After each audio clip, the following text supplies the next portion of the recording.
ఉరుసు ఉత్సవంలో పాల్గొన్న షేర్లింగంపల్లి కార్పొరేటర్ రాఘం నాగేందర్ యాదవ్ షేర్లింగంపల్లి డివిజన్లో గల గోపీనగర్ క్వాజా గరీబ్ నవాజ్ దర్గాలో నిర్వహించిన ఉరుసు ఉత్సవంలో ముఖ్య అతిథులుగా పాల్గొన్న కార్పొరేటర్ రాఘం నాగేందర్ యాదవ్ ఈ సందర్భంగా ఊరేగింపుగా వచ్చి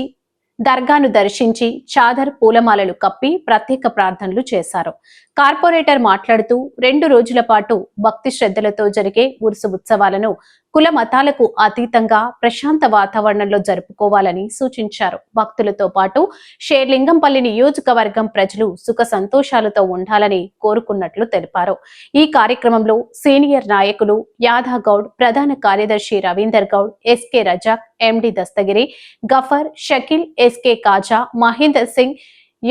యజ్జూస్, ఎస్కే నవాజ్, రియాజ్, అబ్దుల్ గనీ, జానీ, అక్బర్, యూనిస్, ఇర్ఫాన్, అంబేద్కర్ భవన్ జన చైతన్య అసోసియేషన్ అధ్యక్షులు రమేష్, ప్రధాన కార్యదర్శి సత్యనారాయణ, ముసలయ్య, ఆనంద్, వెంకటేష్, తుకారాం, రాములు, గండయ్య, అనిల్, జగదీష్, సాయి, కృష్ణ, సందీప్, నరేందర్